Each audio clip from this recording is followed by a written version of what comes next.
Наурыз мейрамы ежелгі заманнан қалыптасқан жыл бастау мейрамы. Қазіргі күнтізбе бойынша Наурыздың 22-сі күн мен түннің теңесуіне кез келеді. Наурыз шығыс халықтары үшін өзіне ғана тән қайталанбас ерекшеліктері бар айрықша мереке. Наурызды тойлау дәстүрі адамның ізгі қасиеттерін, ашық мінезділікті, мейірбандылықты, ілтипаттылықты, жанашырлықты өркендетуге бағытталған. Оның келуін асыға күтетін тағы бір себебі де сол.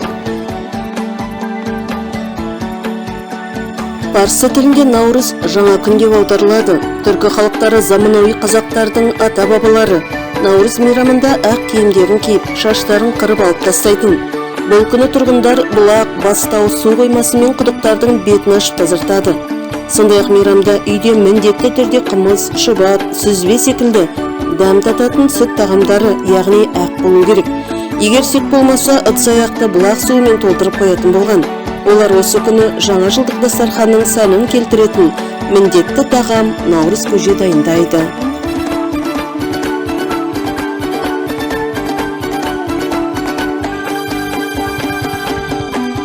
Қыдыр ата қасиетті қарт, халық қамқоршысы, ол бақыт пен игілік табыса келеді, қорғайды, сонымен қатар өмір сыйлайды.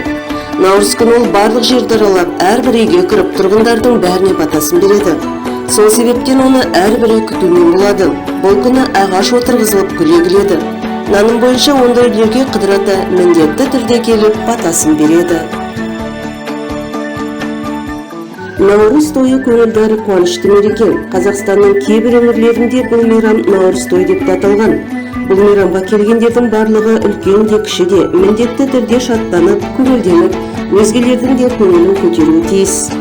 Мерекелік бағдарламада спорт жарыстары, бәйге, түйе балуандар күресі болған. Әрине, ән мен би сөз ойынсыз өтпеген.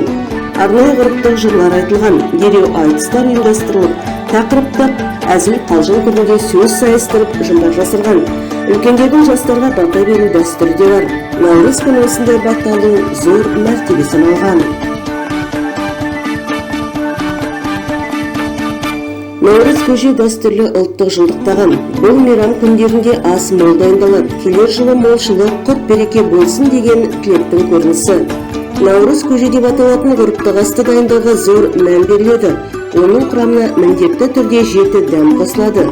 Наурыз көже ұлттың қонақжайлығы мен жомарттылығының көрсеткіші іспетті.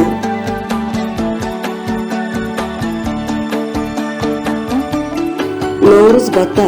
Халықта батаның түрлері көп, соның бірі осы Наурыз бата.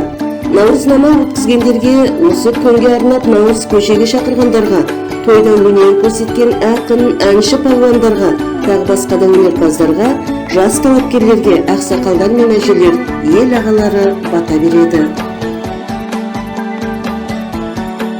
Наурыз жұмбақ. Наурыз құрметіне шығарылған жұмбақтар. Наурыз жұмбақ табиғат құбылыстарына, жер анаға, көктемгі күн теңелуіне арналады. Қыздар мен жігіттер өнер жарыстырып, табан астында өлеңмен жұмбақ айтысқан. Наурыз көк, Наурыз айында ұшып келетін көктем құсы, көлемі шағын ғана. Осы құсты шығыс елі күтіп жүреді. Оны алғаш көргендер Наурыз көңіл келдің бе деп шақырады, жем шашады. Наурыз көкті ешкім қумайды, үркітпейді, оны бақыт құсы қатарына қосады. Наурыз шешек, өнесе гүлдай шешек. Наурыз айында ол бірінші гүлдейді. Майының бәрілік қасиеті бар. Қазақстанның таулы аймақтарында оның бірнеше түрі өседі. Наурыз шешек қызыл кітапқа енген сирек кездесетін өсімдік.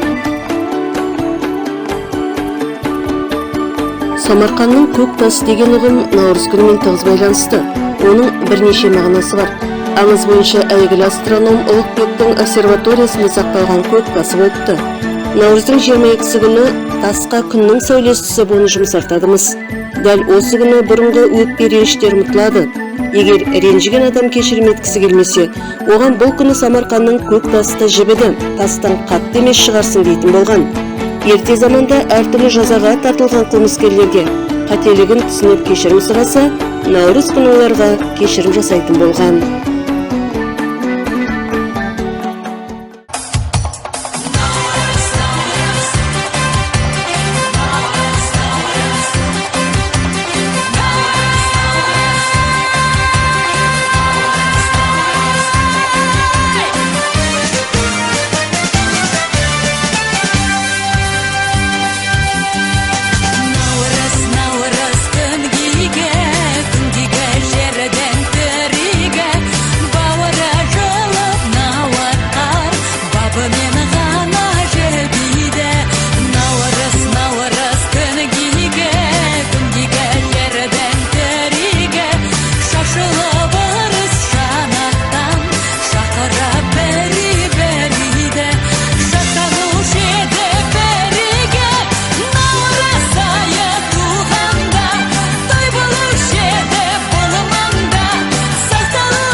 Құрметті ағайын, сіздерді келіп жеткен наурыз мерекелеріңізбен құттықтаймыз.